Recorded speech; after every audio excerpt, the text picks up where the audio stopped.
Este es el canal de la libertad, el de la justicia y la paz de nuestro pueblo, la señal de las leyes y la transparencia, Ventana de la Verdad, por la Venezuela que todos queremos, Capitolio TV. En este punto he pedido la palabra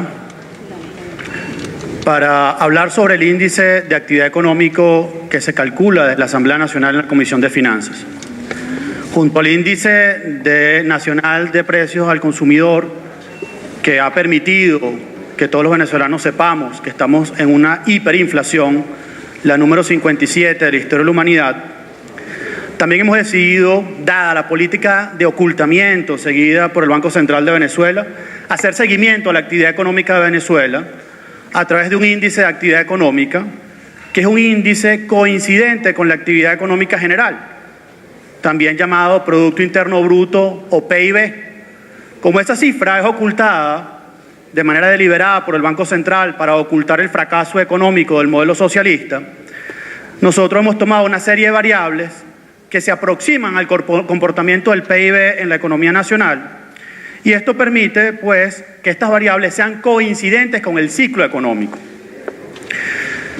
Entonces, este índice que hemos venido trabajando durante todo el año 2017, hoy queremos presentar que para el segundo semestre del año 2018 tenemos una contracción de la actividad económica de 25%. Para el primer semestre del año, es decir, comparando el primer semestre del año 2018 contra el primer semestre del año 2017, esto es una contracción sin precedentes en la historia de Venezuela, sin precedentes en la historia de América Latina y con muy pocos casos en la historia de la humanidad registrados. Esto es algo sumamente grave que se suma a la caída de la actividad económica desde que Nicolás Maduro asumió el poder de 50,61%. La actividad económica durante el año 2014, 15, 16, 17 y lo que va del año 2018 acumula la economía una caída del 50,61%.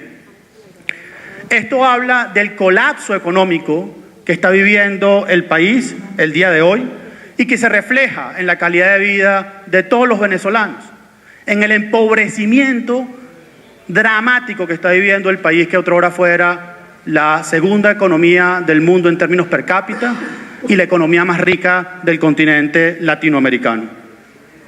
Solo hay 3 casos que se asemejan a una caída tan dramática de la actividad económica: Tayikistán en 1991, Liberia después de una guerra civil en los años 80 dramática, y la Gran Depresión de los años 30 en los Estados Unidos. En la historia solo se conocen casos similares a esto en esos 3 periodos.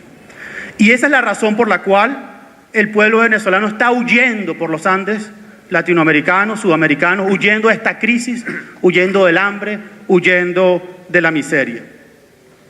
¿Qué variables explican este comportamiento, esta caída dramática de la actividad económica? Bueno, en primer lugar, la caída de la producción petrolera.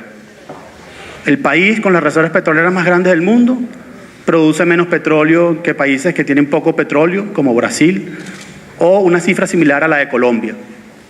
Es, desde todo punto de vista, injustificable, inaceptable que la producción petrolera venezolana, según fuentes secundarias, sea de apenas 1.2 millones de barriles de petróleo, estando la mitad de ese monto comprometido en endeudamientos, en compromisos, más allá de los compromisos que ni siquiera se cumplen por estar la República en default.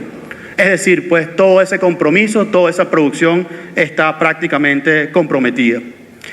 Otra variable importante que explica la caída dramática del índice de actividad económica es la caída del sector comercio, cierre de comercio, que se les va a agregar, por supuesto, los cierres de comercio debido a las medidas económicas tomadas después del 20 de agosto y, por supuesto, también la caída de la manufactura con el cierre de una gran cantidad de empresas en Venezuela, generando mayor desempleo, mayor hambre y mayor problemas para la familia venezolana.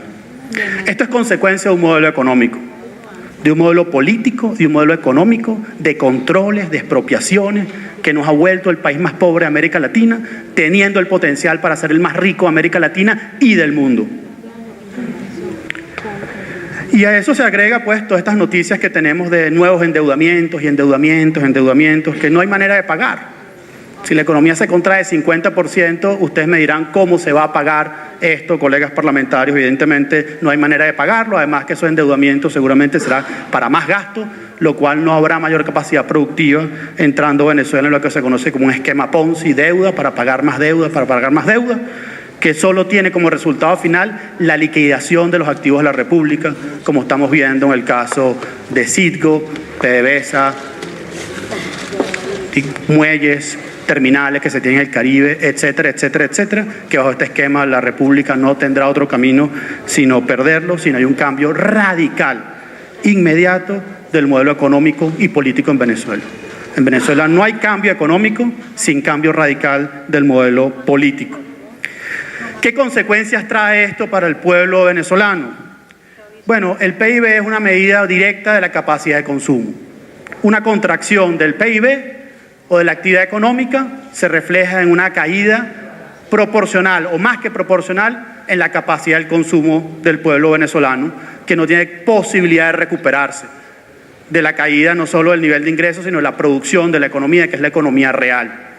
Y por eso cualquier nuevo aumento de precios, de salarios, por decreto, no tendrá otro fin, sino más inflación que se comerá todos esos aumentos salariales.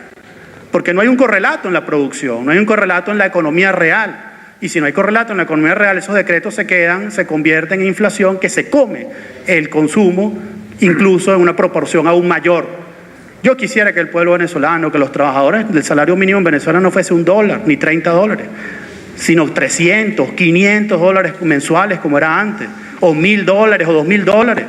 Pero eso se logra sin decreto, sin estar decretando, se logra trabajando, invirtiendo, produciendo, abriendo empresas, creando clima de negocio para que haya oportunidades para el pueblo venezolano, oportunidades de verdad, y que ese pueblo no tenga que estar ahí migrando, pasando trabajo, como vemos allá en Libertador, pasando los Andes, pasando trabajo, necesidad, pero esta vez huyendo de su país, en una historia que no es gloriosa, sino oprobiosa en este tiempo. Por supuesto también una caída de la actividad económica, además de una caída del consumo, genera una caída del empleo. Porque una vez que se cierran las empresas, se cierran una cantidad de empleos, como hemos visto también en las últimas semanas, donde la última semana de agosto cerraron una gran cantidad de empresas, comercios, locales, y quedaron una gran cantidad de compatriotas venezolanos desempleados. Y por supuesto, el efecto global de una caída de la actividad económica es la pobreza. Una pobreza pues que ya prácticamente va a llegar al 100% de los venezolanos. Casi que no tiene sentido hablar de pobreza en Venezuela, porque todos los venezolanos son pobres en este momento. Finalmente, ciudadano vicepresidente, recalcar que la única manera de detener este desastre económico sin precedentes en nuestro país y en la historia de América Latina es logrando un cambio radical del modelo político que permita un cambio radical del modelo económico. Es todo. Este es el canal de la libertad, el de la justicia y la paz de nuestro pueblo, la señal de las leyes y la transparencia, Ventana de la Verdad, por la Venezuela que todos queremos, Capitolio TV.